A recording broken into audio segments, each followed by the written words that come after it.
या देवी सर्वभूतेषु शक्तिरूपेण संस्थिता नमस्तस्यै नमस्तस्यै नमस्तस्यै नमो नमः।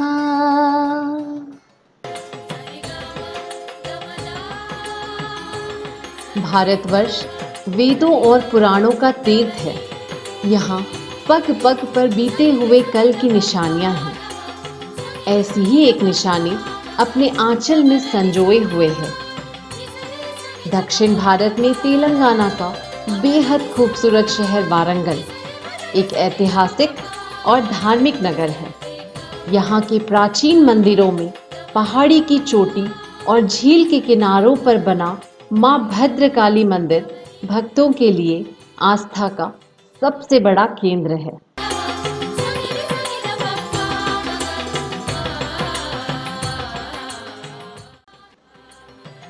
इस धरती को प्रकृति ने सुंदरता और शक्ति दोनों का उपहार दिया है। नमस्कार। कहते हैं माँ कभी संतान की चिंता से मुक्त नहीं होती। वो कहीं भी रहे उसका ध्यान वही है जहाँ उसकी संतान है। सारे संसार की माँ आदि शक्ति देवलोक का ऐश्वर्य छोड़कर पृथ्वी पर वास करती हैं ताकि हम हर क्षण उनकी आंखों के सामने रहें। तो चलिए माँ का आशीर्वाद लेने चलते हैं। दुनिया में कई जगह काली माँ की पूजा होती है, जैसे कि कलकत्ता की महाकाली, उज्जैन की उग्रकाली। वैसे ही दक्षिण भारत में माँ भद्रकाली की पूजा की जाती है। महाकाली माँ पार्वती के कोप से उत्पन्न दक्ष के यज्ञ की विध्वंसक देवी हैं।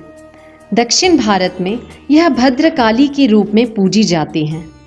भद्रकाली माँ काली का शांत स्वरूप है।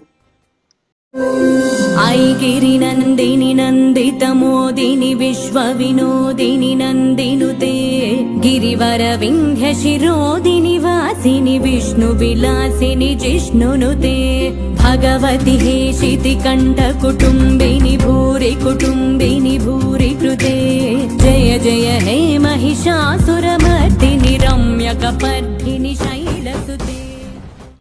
इस मंदिर का निर्माण चालुक्य वंश में किया गया था। उसके बाद काकतीय साम्राज्य ने भी माँ को अपनी कुल देवी के रूप में अपनाया था। विश्व का सबसे नायाब हीरा कोहिनूर भी माँ के आभूषणों का ही एक हिस्सा हुआ करता था। जब खिलजियों ने दक्षिण भारत पे हमला किया तो कोहिनूर दिल्ली सल्तनत के कब्जे में आ गया और फिर आगे बाबर, शाहजहां, पर्शियन सम्राट नादिर शाह के पास रहते हुए यह हीरा पंजाब के राजा रंजीत सिंह के पास आ पहुंचा। वो चाहते थे कि कोहिनूर को जगन्नाथपुरी मंदिर में सुरक्षित रखा जाए, पर अंग्रेजों ने उसे अपनी रानी एलिजाबेथ को भेंट स्वरूप दे दिया। हमारी आस्था जब प्रकृति और परमेश्वर से भी ऊपर उठ जाती है तो सीधे माँ के चरणों में जा पहुंचती है।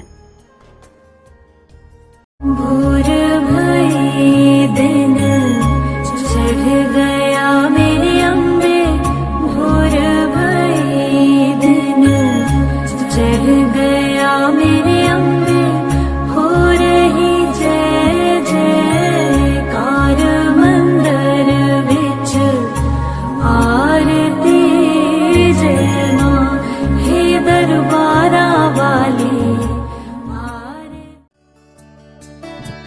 इस मंदिर की वास्तुकला भी बहुत अद्भुत है।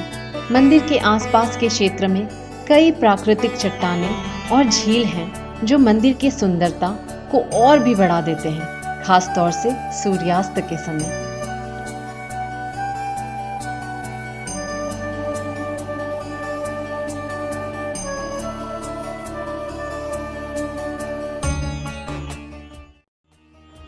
इस मंदिर का निर्माण आंध्र प्रदेश के वेंगी क्षेत्र पर विजय हासिल करने के बाद 625 ईस्वी के आसपास चालुक्य वंश के राजा पुलकेशी द्वितीय के शासन में किया गया था। उसके बाद 13वीं शताब्दी में अलाउद्दीन खिलजी के शासनकाल में मंदिर को नष्ट कर दिया गया था, लेकिन 20वीं शताब्दी के मध्य में यह सुनिश्चित किया गया कि यह मंदिर सलामत रहे। विश्व भर से युवा पंडित यहाँ अपनी शिक्षा प्राप्त करने आते हैं। हर साल यहाँ लाखों की तादाद में श्रद्धालु आते हैं और माँ का आशीष पाते हैं। जो संतान को सब कुछ देकर भी बदले में कुछ ना चाहे, वही माँ है, जिसका आशीर्वाद हमें बिना मांगे मिल जाता है, जिसकी ममता ही हमारे जीवन की शक्ति है। ऐसी माँ को श्रद्धा के उजाले के सिवाय हम और क्या दे सकते हैं।